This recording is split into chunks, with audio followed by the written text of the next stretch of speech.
Zabbix provides a very powerful feature how you can manage different parts of your hosts called Frontend script. So if we go to alert script, here we can define a variety of scripts that can be executed either during the execution of action operations or manually on your hosts or events.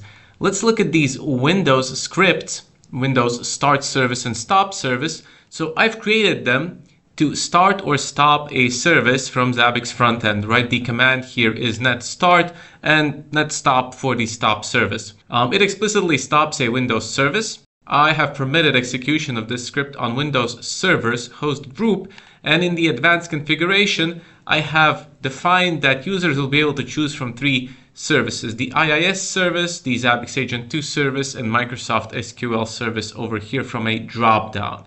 Right, and this will be executed by agent. So the agent on the host will execute this net start or net stop script. The agent needs to have permissions to execute this script. This is done via allow keys. So you need to open the agent configuration and define an allow key and allow system.run and then net start or net stop, or just use a wildcard to allow any script execution on the agent. So just search for allow key or deny key in our documentation to learn more. And the way this works is now if I go to monitoring hosts over here, monitoring hosts, I have filtered by Windows servers. And here I'll click on my Windows server, right? And I have the menu path that I defined in the script Windows.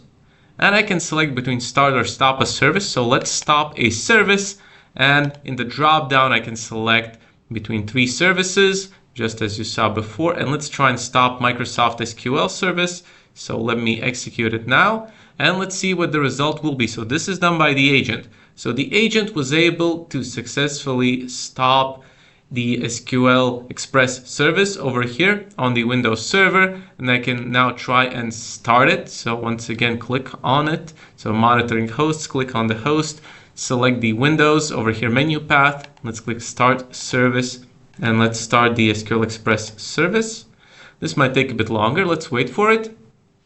And the service has been started. So what the agent does is execute system.run item with the script itself as the parameter, right, in the system run parameter. So that's what it does. You can read more about system run. You can read more about the allow key and deny key prerequisites.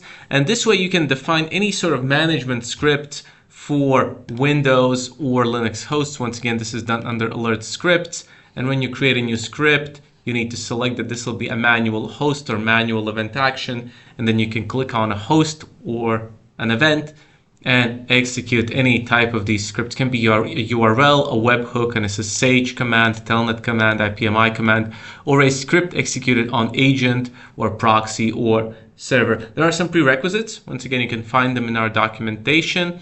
But right now, I just wanted to demonstrate that Zabbix can actually be used in an efficient manner to do some basic surface level management tasks on your hosts. So hopefully this is useful for your environment where you can do some management operations directly from the Zabbix front end.